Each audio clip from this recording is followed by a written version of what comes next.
Noam Chomsky is the principal architect of generative linguistics and has been the driving force in recent evolutions of the theory, including in the development of the principles and parameters framework, which one commentator has described as, quote, the first really novel approach to language in the last 2,500 years. Professor Chomsky has also been a key figure in the development of the cognitive sciences generally, indeed the most important figure in their development according to Harvard's Howard Gardner. He is perhaps most famous for his writings and lectures on international politics and in media theory. It is less well known, however, that Professor Chomsky has been an important figure in Anglo-American philosophy over the last 50 years, and that he has been a key interlocutor with all the leading philosophers of language and mind within that tradition. He's had lively exchanges with, for example, Willard Van Orman Quine, Hilary Putnam, Donald Davidson, Saul Kripke, John Searle, Michael Dummett, and now a new generation of philosophers. And I guess the first question has to be the following. Given everything that's on your plate, why do you bother with the philosophers? Well, that's the most fascinating topic of all. It's what I grew up with and still am obsessed with. Why do you think other linguists are not, or in general other scientists don't seem to be as engaged with the philosophical community? Well, scientists tend, I think, to be involved in their own technical problems and often don't think much about, what it's about. So, I for many years taught courses in these questions and would have students read, say, Quine's papers in which he argues that everything they're doing is complete, what he called folly, and he gives arguments saying you can't possibly do it this way. The students will read the papers, but then go back to doing, and say, kind of interesting, and then go back to doing exactly the same work that they've just read is folly and can't be done, and so on and so forth. And I think that's not unusual. If you read the scientific literature, there's a lot of expressed contempt for what philosophers have to say about this. So you'll read somebody working on the neurophysiology of consciousness, big hot topic, and there'll be an obligatory first couple of paragraphs saying, well, the philosophers have muddled this up for centuries, but now we'll show how it's done, but with no engagement in the arguments that have been given or the thinking behind it. Does it trouble you that, say, most other linguists don't engage philosophers on these issues? It troubles me, because not so much that, it's connected to a deeper problem. I think it should trouble us that we're not thinking about what we're up to. And those questions happen to be the domain of what philosophers pay attention to. Right. Let's turn to some of these philosophers and some of the things that they've said. The first one I want to look at is the Harvard philosopher Hilary Putnam. In the mid-'70s, he wrote a paper called The Meaning of Meaning, which is very influential. And I guess the key slogan that came out of that is that meanings just ain't in the head. Agree, disagree, or is that just incoherent? It's incoherent without further explanation. First you have to tell us what meanings are. You can't decide whether they're in the head or not until we know what they are. If by meanings we have in mind what people have in mind when they're using the word in English, then sure, they're not in the head. They're all over the place. Talk about the meaning of life, it's not in the head. If you have some more technical notion in mind, you've got to explain what it is. If the technical, and there it's a matter of choice. You can define the technical notion so that it's in the head or so that it's not in the head. When you define technical notions, you have a choice. The way it's done in the sciences, and the way it ought to be done, is you define a technical notion in the context of an explanatory theory. You don't just define a technical notion out in space. So let's ask, what's the explanatory theory in which we're going to give a technical notion which will pronounce meaning or pronounce it some other way.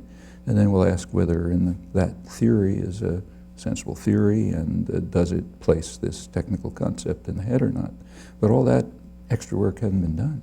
Why can't we say there's just a pre-theoretical notion of meaning, and what we want to do is try and elucidate or precify it in some way or other? Yeah, you could do that, but there's a million ways of doing it. So what about the meaning of life, for example? That's part of the pre-theoretical notion. Is it? Is it? Sure it is. I mean, I thought people talk about the meaning of, what's the meaning of life all the Yeah, and time. you think that's the same notion of meaning as when you say what's the meaning of the word? No, there's thousands. You know, it's a huge range of things. What did he mean by saying so-and-so? Usually has to do with what was his intention, you know, or something like that. Right. So part of the pre-theoretical meaning has to do with people's intentions. In fact, when you talk about the meaning of a word, that's a rather English-specific locution. And we could focus on that if we like, but and if you want, you can try to clarify it. But again, to try to clarify a pre-theoretical notion makes sense within the framework of an effort to understand something, to an explanatory account. Well, suppose we go with the following attempt to clarify, or at least introduction of a piece of technical terminology, which is philosophers will talk about the content of a mental state, or the content of some sort of expression. Is that helpful?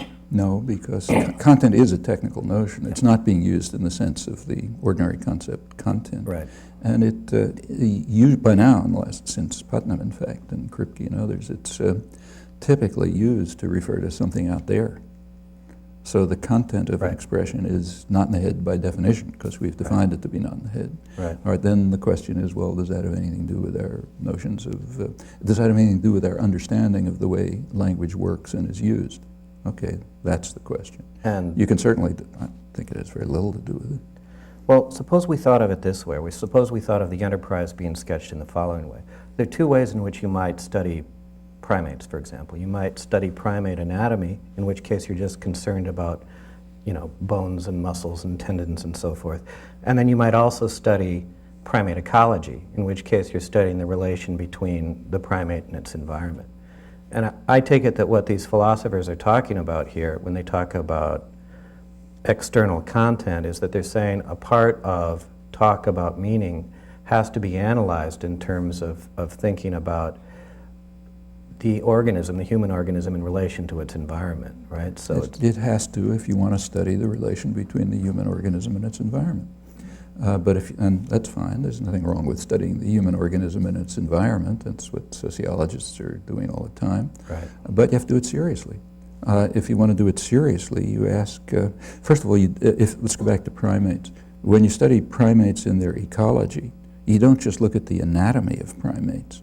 You look at the physiology of primates, the what you might call mental processes of primates, I mean the way they seem to be interpreting the world, the perceptual abilities of primates. In fact, what you try to do is exploit to the extent you can what we know about an individual ape. You know, a chimpanzee, say, you want to know what do we understand about that ape? And that information we will bring to bear in the study of how the ape interacts with other apes and with the rest of the environment and so on. That's the way it's done with primates or with ants or anyone else, and I think that's the way it ought to be done with humans. So we should ask, okay, well, what do we understand about the internal nature of the creature that's doing all these things? And to the extent that we understand something about that, we can ask sensible questions about how it interacts with the external world, with other people, and so on and so forth. do you think that could potentially inform the sort of internalist investigation as well? Sure, it goes the other way. I mean, there's no order. You can study the sociology of ape communities, and that'll tell you something, could tell you something important about the internal thinking processes of apes, or even their internal anatomy. And vice versa, presumably. Yeah, sure. Science goes all ways. Here's another technical term that's been used, reference. You consider that to be incoherent as well, or? Well, until it's explained, it's incoherent. Once it's explained, then it becomes non-incoherent. Well, you see, one thing I've never quite understood is exactly what the problem is with reference, because, I mean, I can say, well, okay, now I'm referring to this coffee cup. That's different. That's quite different. Okay. You're talking about an action of referring. Right. That's a common sense notion. It's part of English and every language I know of. There's some way to talk about such actions. But what philosophers have introduced is a different notion, a notion that's supposed to hold between a linguistic entity and something in the world. Now that's not referring. Referring is an act that people do.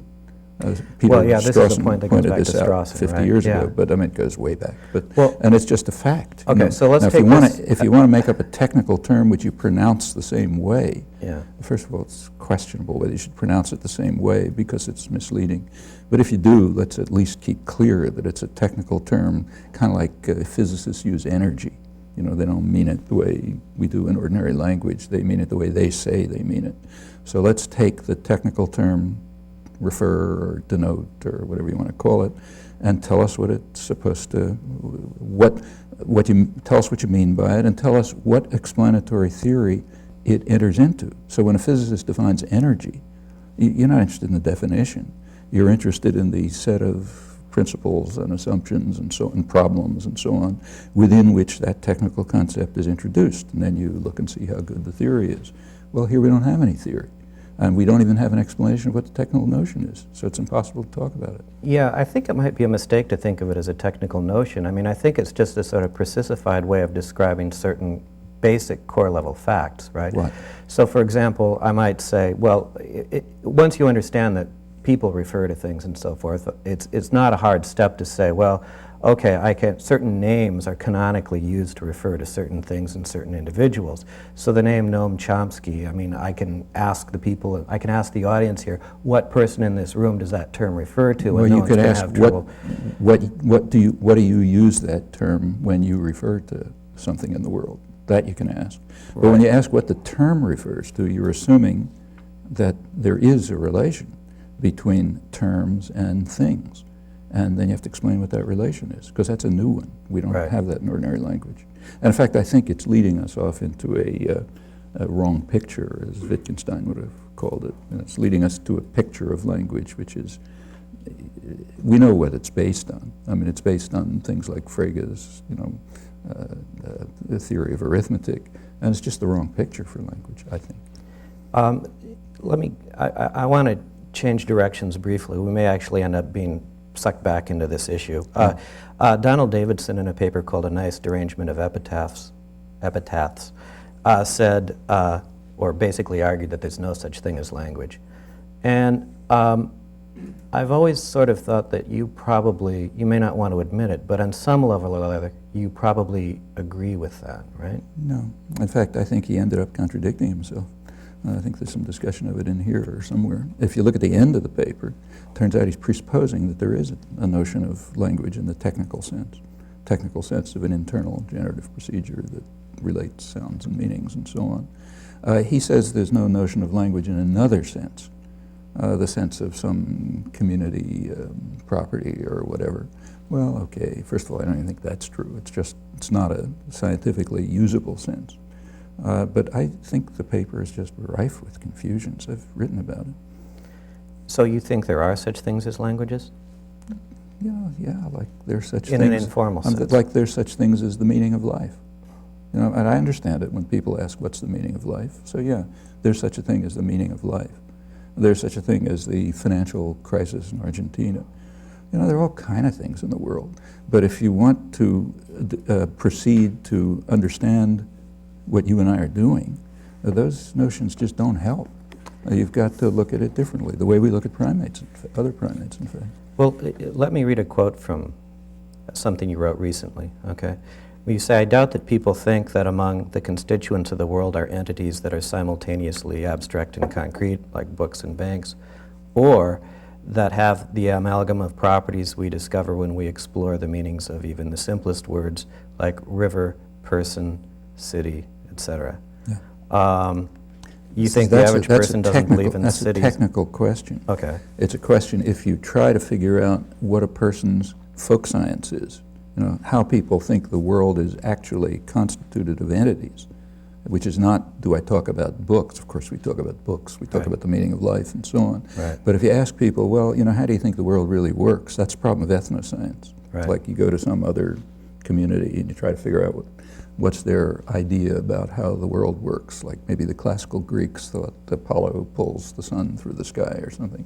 That's their folk scientific picture of how the world works. Right. That's a hard topic. You can't just do armchair philosophy about it. That's why ethnoscientists have to work, And when they work, what they find, I think if they worked on people like us, instead of just talking about it in a, in the common room, they would discover that our folk science, yours and mine, does not include entities that are simultaneously abstract and concrete, and does not include entities like the meaning of life.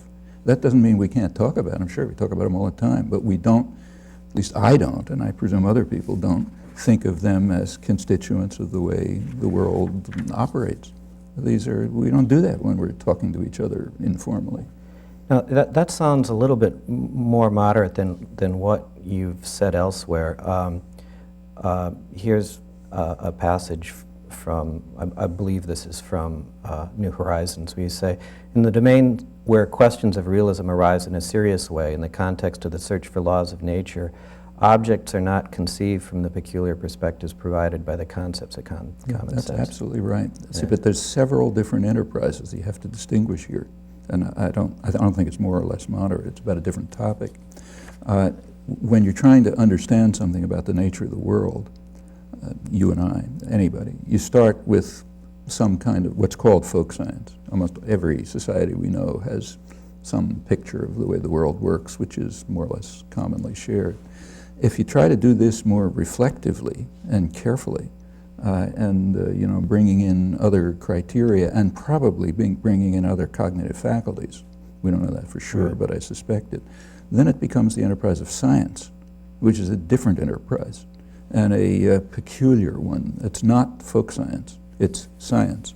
That works in other ways. This comment has to do with our culture, in which the enterprise of science is understood, right. Our intellectual culture, and in that, when we try to find out how the world works, we discard the concepts of common sense very quickly.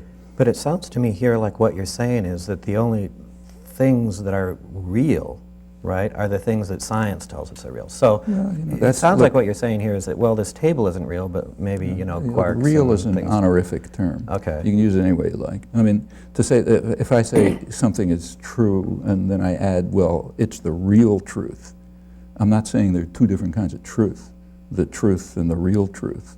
I'm just emphasizing what I said. And the term real is basically used honorifically. So yeah, you can use it honorifically in various ways. If we're trying to find out the way the world works and to really understand it in the manner of the sciences, we very quickly give up common sense notions. If we're carrying out folk science, less reflectively, probably using different cognitive faculties, we also give up common sense notions, but in different ways. Well, you can say a lot of, claims about something being honorific, like real being honorific. Alan Gibbard, for example, has argued that terms like rational are honorific, or moral are honorific. Well, I don't agree with that. Okay. I think real is quite different. But what's the difference in these cases, then? Because I think rationality is something that we can understand, and morality is something real, and it's part of us, and we can try to figure out what it is. We can try to figure out what our moral faculties are. We understand something about what rational action is, but about reality, we have to ask what we're talking about. Right. If we're talking about reality in the enterprise of trying to discover the way the world works in a physics department or a linguistics department or whatever, common sense notions are irrelevant. If we're trying to explore our intuitive understanding of the way the world works, common sense notions are relevant, but we discard them. If you're using it in a more informal way, like is the meaning of life real? Yeah, sure, okay.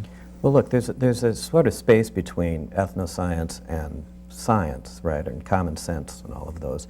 And it's been explored by philosophers for 2,500 years, and it's called metaphysics, right? No, that's different. Okay, See, but ethnoscience, that is a question about what's real, right? Ethnoscience is a branch of science. Right. Ethnoscience is the branch of science that tries to figure out what people's beliefs are about the way the world works. Right. Metaphysics is not that. I understand that, but Okay. do you think that metaphysics is impossible? No, science is metaphysics. Oh, okay, good. It's talking about what the world is made of. All right. So, but then the question is, why do you think that science gets to claim what's real? Now let me give you an example. So in the scientific image, Bas van Fraassen is a scientific anti-realist. So he says the things posited by science, quarks, et cetera, are not real, but mid-sized earthbound objects are real. Now you've got the flip side of that, right? I don't have any side because I don't think the word real is sensible enough to use.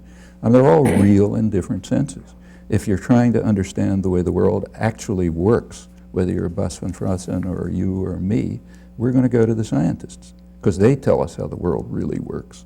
If we're interested in exploring people's common sense beliefs, we'll go to the ethnoscientists and see what they discover. What if we're interested in something like whether there are events or whether there are properties or whether there are mereological sums or something? Well, let's take events, which plays a prominent role in modern semantics. Right. So here you can ask a lot of different questions. For one thing, you can ask whether in, say, Davidsonian semantics, where there's a lot of, or anything that developed from it, event-based semantics, whether the things, whether what are called events are internal to the mind or outside the head. Right. Well, I think they're internal to the mind. Can't they be both? Well, they could, but then we're asking another question. Right. If we're asking, well, how do these things that are internal to the mind relate to something in the outside world, we'll say, okay, let's take a look at what you mean by an event. So, for example, is the American Revolution an event? Yeah, it was an important event in history. Does that event include the fact that the man who the indigenous population called the town destroyer took off a little time in the middle of the revolution to destroy the Iroquois civilization? Is that part of the event called the American Revolution? Well, not when you study it in school, you know. You want to find out about that event, you got to probably the Iroquois remember, but the ones who are left, or you've got to look at serious scholarly history. Then you find out that one part of what was going on in the event that we call the American Revolution was a side operation in 1979 to wipe out the Iroquois civilization so that the colonies could expand if they got rid of the British. Well, is that part of the event or isn't it? Well, you know, here come hard questions about what we're really going to call events in the outside world.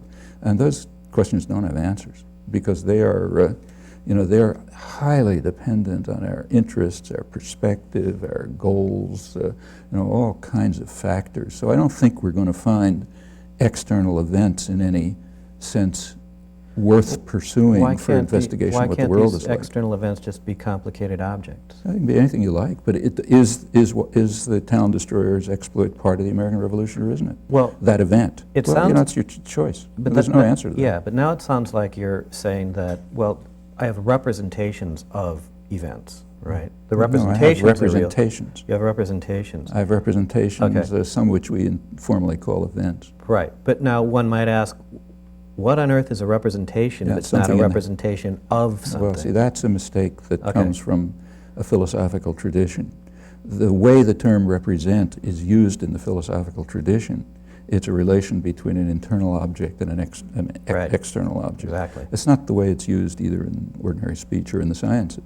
So when a perceptual psychologist, say, talks about an internal representation of, you know, a cube or something, there doesn't have to be any cube there. They're talking about something that's going on in the head. In fact, what they may be studying, and usually are studying, is a relation between things like tachistoscopic presentations and internal events. There's no cube, but nevertheless, they talk about it as an internal representation. I mean, the concept internal, there's a long discussion of that in here. The concept internal representation is used in the sciences, and I think that's ordinary speech too, in ways which don't involve a relation between an internal thing and an external thing. Right. I mean, that derives from a particular interpretation of the theory of ideas, you know, which said, well, ideas represent something out there. I should interject here. Incidentally, I should say that that's not the interpretation of the theory of ideas that were given by the people who used it. So like, say, Hume, for example. I quote him in there. What he raises a serious empirical question. He says, it's about the nature of, the terms he uses, the identity that we ascribe to things, meaning how do we individuate things? Right. And he asks the question, well, is this a peculiar nature common to the thing, or is it what he calls fictitious, a construction of the mind? Right. And he says it's fictitious. There is no entity, there is no common nature, there is no nature common to the thing, there is a construction of the mind, which we used to talk about the world. But he's there's not an going to be idealist. things. I mean, no, he's not an idealist. Hume is not an idealist? No, not here. He's saying we interact. He believes there's an external world out there. There's a coffee cup on the table and so on. But he says that he's talking about the individuation of things, how we organize things, how we construct our picture of the world. Right. And that involves the way our minds work. And that doesn't mean the world isn't there. No, it's just what his predecessors called our cognoscitive powers, which use the data of sense to construct an account of the world. And he's saying, well, you want to look at the identity of things, the identity that we ascribe to things, like what makes us call something a book or an event and so on. He's saying, well, it's fictitious in the sense that it's a construction of the mind based on the data of sense. That's not an idealist position. In fact, that's the position of modern science. Because people will call you a crypto-idealist. Well, then they're misunderstanding what idealism was. Okay. Let me, there's an issue that I wanted to get to here, and this involves the thing we mentioned about representations and whether a representation requires there being something that it is a representation of. Yeah. Now, in a very important and somewhat influential book by Saul Kripke, there's a revival of the sort of Wittgensteinian argument about rule following. Let me just read the relevant passage here. So in that book, Kripke says, if statements attributing rule following are neither to be regarded as stating facts nor to be thought of explaining our behavior, it would seem that the use of the idea of rules and competence in linguistics needs serious reconsideration, even if these notions are not rendered meaningless. Now, I know you've I've written on that in Knowledge of Language. The crucial word is if. Right. Okay, and beyond, and the fact is that in the sense in which the term rule is used for thousands of years, in fact, in the study of language, it's not the kind of rule he had in mind. So if you read a book, you study Latin, let's say, or you studied it 1,000 years ago, they would have a rule that tells you, when to use the ablative case or something. Right. That's not a rule in Wittgenstein's sense. It's a description of a part of the language. Right. So the questions about rule following just don't arise. But we don't need to get hung up on rules and so forth. But that's what he's talking about. I understand that, but in a certain sense, he's talking about any sort of computational state. So take just a computer, right? Forget about human beings for a second. See, computers are a different story. Okay. Let's take an insect. Yeah. Okay. Yeah. See, why aren't these questions asked about insects? Right. I mean, insects. When you study insects, you attribute to them computational states. Right. Is that a problem? I mean, is it not real? Like if you say that an insect is determining the position of the sun as a function of the time of year and time of day, and here's the computation it's using, why isn't that science? That would be, but the argument would be that the reason you can get away with that is because you're talking about what the representations that you're attributing to the insect are externalistically anchored. That is, you couldn't do it unless you had an embedded system. That's not true. You could do it in an experimental situation in which you have a light, and in fact, if you knew how to do it, you could do it by stimulating the external sensory organs of the insect. It would all be interior. And there doesn't have to be a sun there.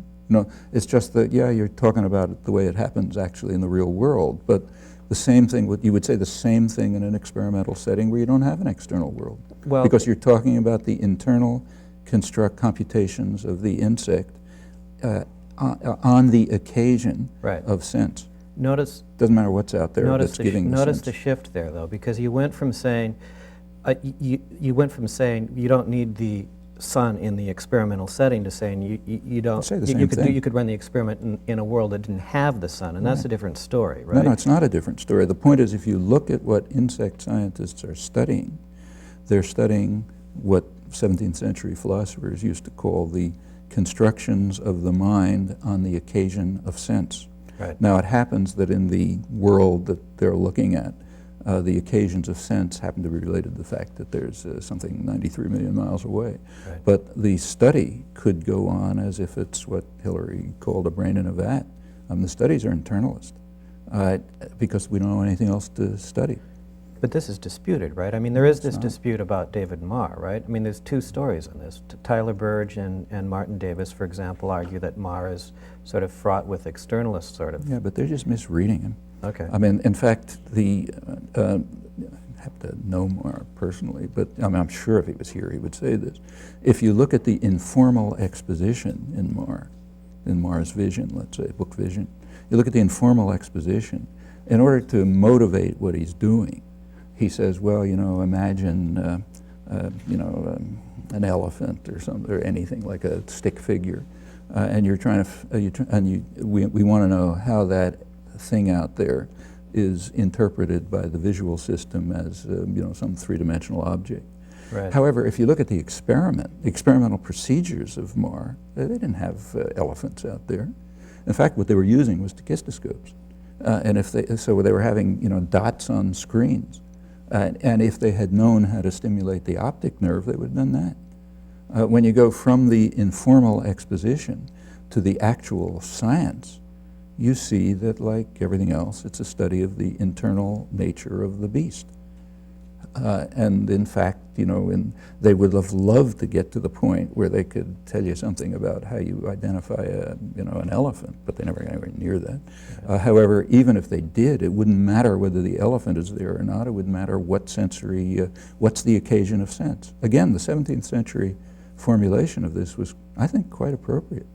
On the occasion of sense, the cognoscitive, it sounds archaic, but the cognoscitive powers of the mind construct complicated internal structures which have all sorts of properties, gestalt properties, what Hume later called the identity that we ascribe to things and so on, and that looks correct. And that's the way modern science looks at it. The fact that the informal expositions, to sort of motivate what you're doing, talk about identifying objects in the outside, that's fine, but you have to know how to distinguish informal expositions from the actual scientific program. And if you look at the actual program, they never looked at things outside, aside from tachistoscopic images, because they're as close as you can get to the occasion of sense. It's about time to move on to our very eager studio audience here, so let's turn to them. Hi, how are you? You mentioned event semantics and how that's sort of been pulled into, or is a part of some linguistic research, and I'd like to ask a question about that and just hear more about it. The way Piotrowski uses it in the article in the book that's sitting on your table, he'll take a sentence. We've been referring to this book, and Yeah. I should point out it's called Chomsky and His Critics, which just came out from Blackwell's. Right. And the article is by Paul Piotrowski, I think. And so he'll take the sentence, John boiled the water, and I'm going to ignore the sort of the larger context, but and then turn that into something that's something like there was an event of which John was the agent, and it was concerning a boiling, and the theme was water, or it terminated in a boiling, excuse me, and the theme was water, something like that, right? And then Piotrowski tries to fit that together with a syntactic account of how that how that formal representation can turn into the sentence that you hear. So you recognize in your reply that it's an open question whether that is the subject matter of this whole analysis is in the language faculty or in the cognitive. It's something Elsewhere in the cognitive system going on. It's all internal, though. Right, yeah, absolutely. Yeah. So it's let's all assuming syntax. It's all syntax in the sense that it's involved with internal computations. Right. Fine. So the question then is and you say it's an empirical question whether it's in the language faculty or in the cognitive system. So first of all, what would be some ways to determine empirically what that is, and also what would it even mean for it to be? I have a trouble understanding what it would mean for it to be in the language faculty, because then it seems like our language faculty has certain event metaphysics built into it. Well, not event metaphysics. Okay. It's well, first of all, there's no event metaphysics in the ordinary sense of event. Events are things out there. Okay. And all of this is formal manipulations inside. And we're now asking the question, what is the architecture of the mind? Which is like asking, what's the structure of some benzene molecule? You want to know the structure of the benzene molecule, you can't just think about it. You have to have some theory that tells you how you look at such questions. Well, the study of I think there are real answers to the question what the architecture of the mind is, but they're not going to be easy to find. You want to find out what the language faculty is? Well, you're going to when you talk about any subsystem of an organism, say the circulatory system or the immune system or the digestive system or whatever it may be, you're kind of presupposing that it makes sense to look at a complex organism as if it has components, each component having kind of an integrated character with its own properties that's worth studying in itself. But it's not separable, like you can't cut the immune system out of the body. But you're saying there's things, it's in every cell, you know. But you're saying, look, it has properties that you can study by themselves, you can learn things about them. When you put the whole picture together, you hope you'll understand something about the organism. Well, same when you're studying the cognitive architecture. We want to see, is there a component, call it the language faculty, we don't know what it is, you have to discover it and refine it and change it. Is there a component which is critically involved in what you and I are doing in some fashion, which has its own intrinsic properties? So is it going to turn out, say, that it has particular interface conditions and some kind of internal recursive computational process? Well, if it does, then we can, the more we understand about that and how it fits into the general cognitive architecture, the clearer these questions become about whether something's inside it or outside it. And those are very concrete questions. I mean, take, say, anaphora, you know, what are called referential relations of intended referential dependency, okay? Are they inside the language faculty or outside? Well, that's a substantive issue. If you'd asked me 10 years ago, I would have said inside.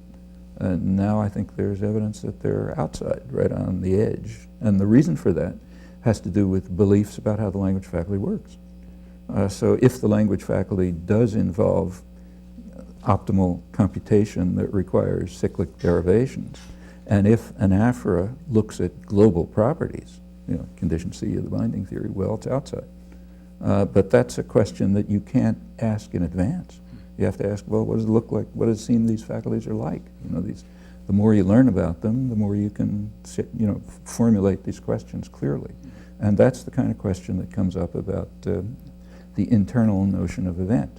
Is it in the language faculty, the semantic component of the language faculty, or is it in some other faculty that's linked to it? And you can't, you just can't speculate about that. You have to learn about it. And I guess that's my question. I just from ignorance have a hard time picturing what kind of empirical evidence would count in adjudicating between those. I mean, if I'd known it, I would have said okay, it. I mean, I think these are the kind of questions, like, what is the empirical evidence that bears on whether anaphora is on one or the other side of the border of the language faculty? Well, the empirical evidence, in my mind at least, turns on whether, in fact, there's a single cyclic derivational process that goes, by what I call phases, stepwise. That's an empirical question, but, all kinds of things bear on it, coming from everywhere. Once that empirical question is sharpened, you can ask whether a global property of anaphora is inside or outside. Thank you. Actually, similar questions, I might say, arise on the phonetic side. So take, say, prosody. Prosody appears to have global properties. Okay, so is it inside or outside the cyclic derivation, which is forming bigger and bigger units? Well, if the properties really are global, it's outside. But you can't answer that, and the kind of evidence that bears on that comes from everywhere. It might come from chemistry, for all we know, when we try to figure out how these processes work.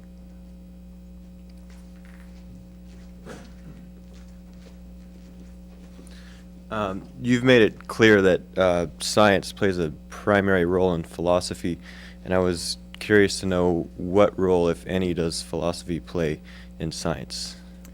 Well, here I think it helps to look at the question in a little more historical depth. If you had asked Hume, are you a scientist or a philosopher, he couldn't answer because there was no distinction.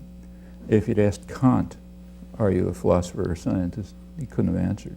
In fact, until the latter part of the around the middle of the 19th century, there was no really clear distinction between science and philosophy. I mean, if you study science in Oxford and Cambridge, it's the Department of Natural Philosophy or Moral Philosophy, because philosophy was just, science was just one part of philosophy. It weren't distinct.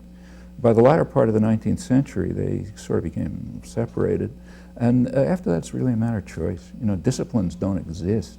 We construct them. So, deans have to have ways of organizing departments because it's too much trouble to have everybody do everything. But there's no boundary to what's in chemistry, you know, and there's no boundary to what's in philosophy. It just depends what philosophers want. People call themselves, who come out of this tradition and want to study. And a lot of what they want to study is questions in the foundations of science, or or say the kind of things that Bas van Fraassen is trying to clear up using the results of science. These are all fine questions, and people tend to call them philosophy. You could call them, parts of them at least, you could call thoughtful science, or reflective moral theory, or you call them anything you want. But there's a range of questions which have come to be in the domain of philosophy, and they can extend all over the place. I mean, there are people in philosophy departments who are working on the foundation of quantum theory and making contributions to it.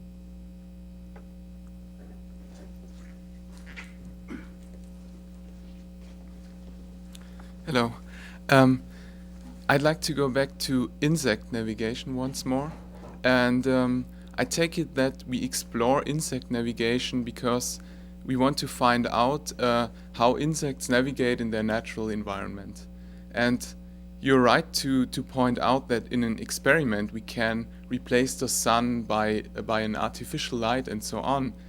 But I mean, it seems like we still in the whole explanatory context we cannot just do without the sun and the actual objects in the real world, because otherwise, I mean, an explanation of insect navigation becomes meaningless. And so it seems to me that we have to have the assumption that insects represent the actual sun and not just dots of light. No, we don't have to have that.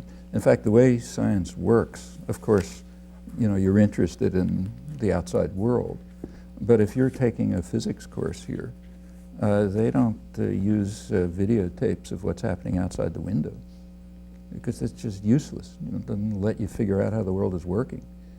So you disregard that. Beyond the earliest stages of science, I mean, at the earliest stages, yeah, you see apples falling from trees and that kind of thing.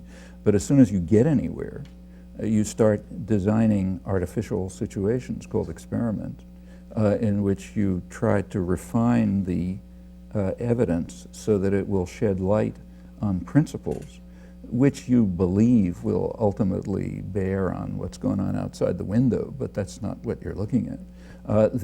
When you're studying an organism, say an ant, you don't necessarily, I mean, yes, you start with noticing that, you know, the ant is figuring out where the sun is, and as a very strange computation, we can't do it as a function of time of day and time of year.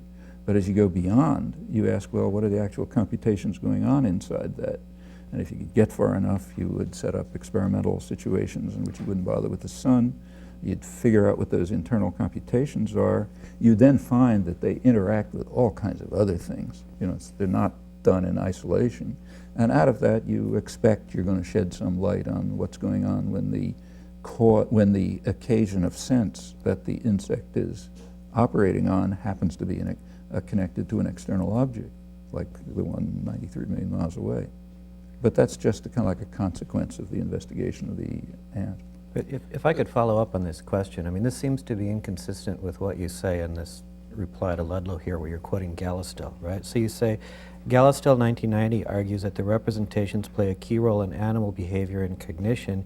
Here, representation is understood as an isomorphism, a one-one relation between mind-brain processes and an aspect of the environment to which these processes adapt the animal's behavior. It's not inconsistent. He's making an empirical claim, which is a very interesting one, and which is an introduction to a couple of volumes on animal representation. Right. And his conclusion, which I quote there, is that for animals, there is in fact a one-to-one relation, an isomorphism between an internal event and some property of the external world, like an odor. That's the example he did. Right. So the property of the external world was a particular odor, which is out there in the world, all right, but you could, if you knew how to do it, you could just use the sensory organs.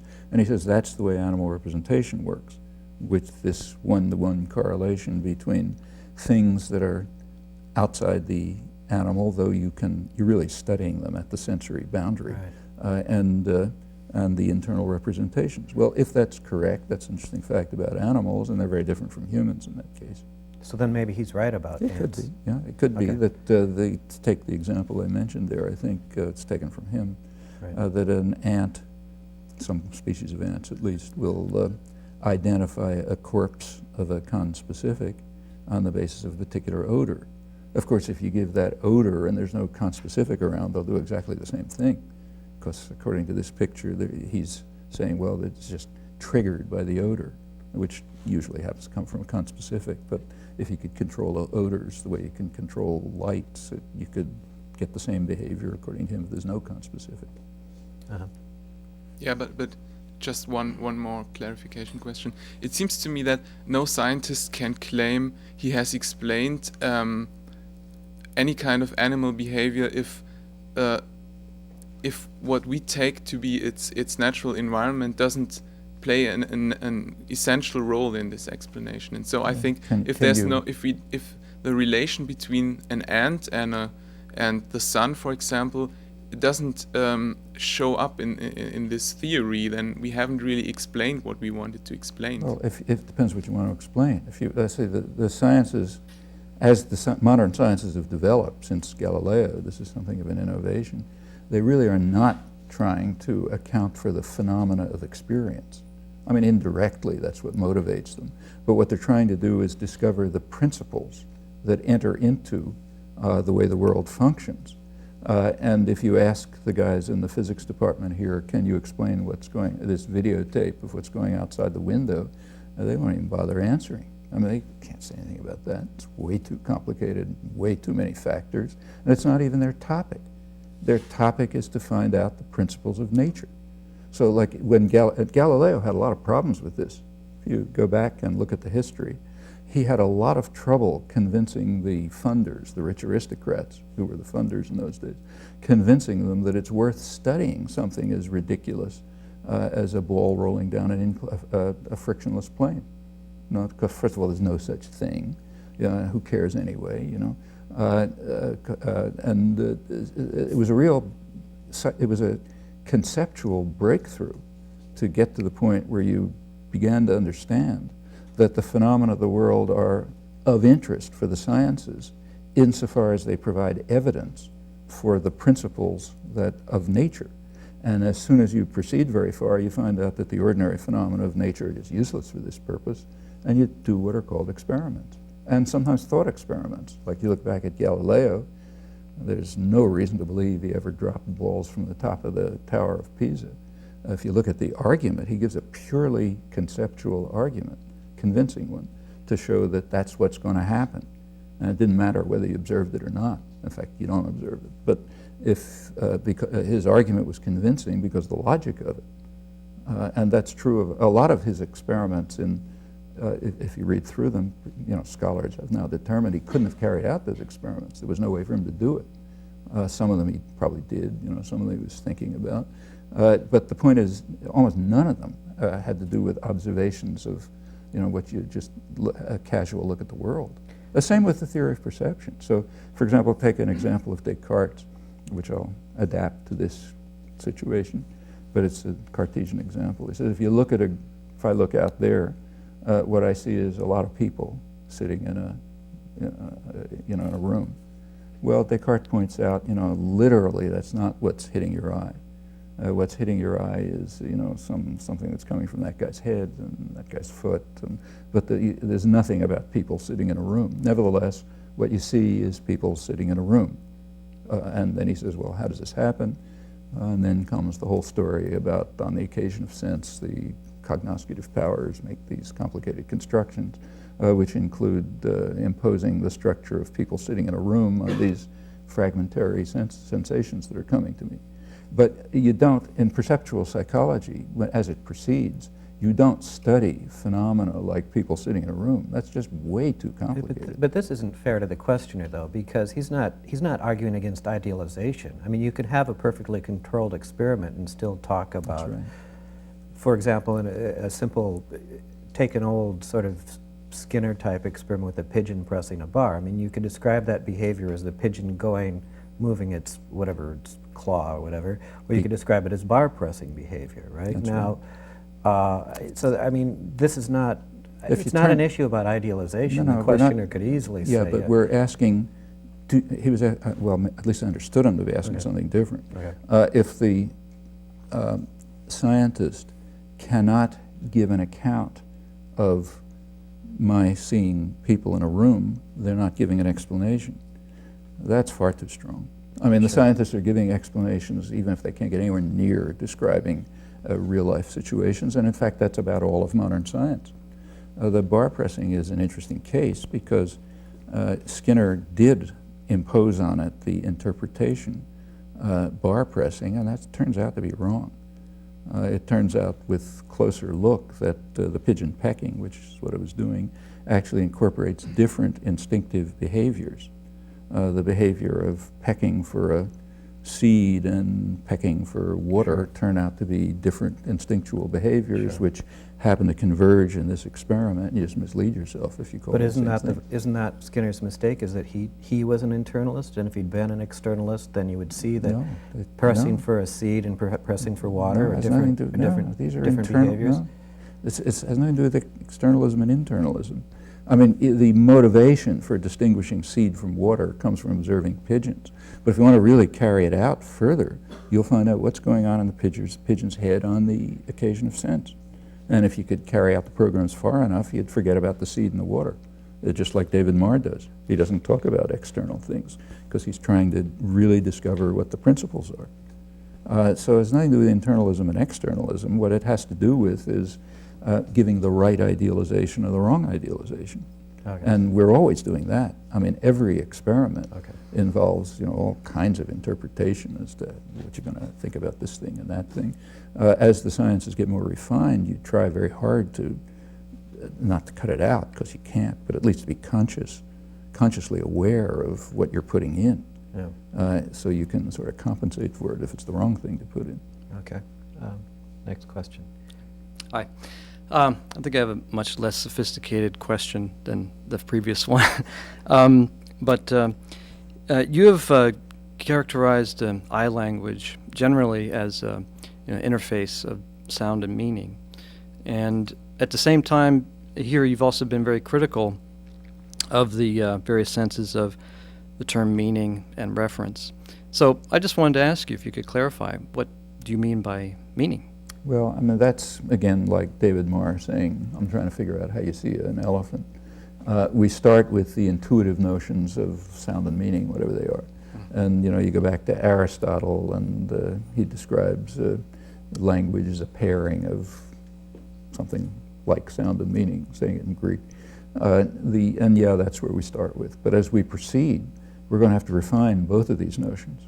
So sound, as it's used here, doesn't have to do with what you and I call sound in ordinary talk, and meaning will be something very special. So like maybe it'll be, Davidsonian event semantics. Okay, maybe it'll be something built on that, and maybe sound will be something built on, my colleague Morris Halley's conception of instructions for articulatory gestures, or it'll be whatever it turns out to be as the sciences progress. And it'll end up having some loose relation to what we call sound and meaning, but no more so than energy or work or life or any of the other concepts that are dropped in the sciences, although they often keep the sounds when they talk about their new concepts. So that's to be answered, not to start with. Okay, thank you. Okay, I guess that's it. Thanks a lot. Okay. Appreciate it. Thank you.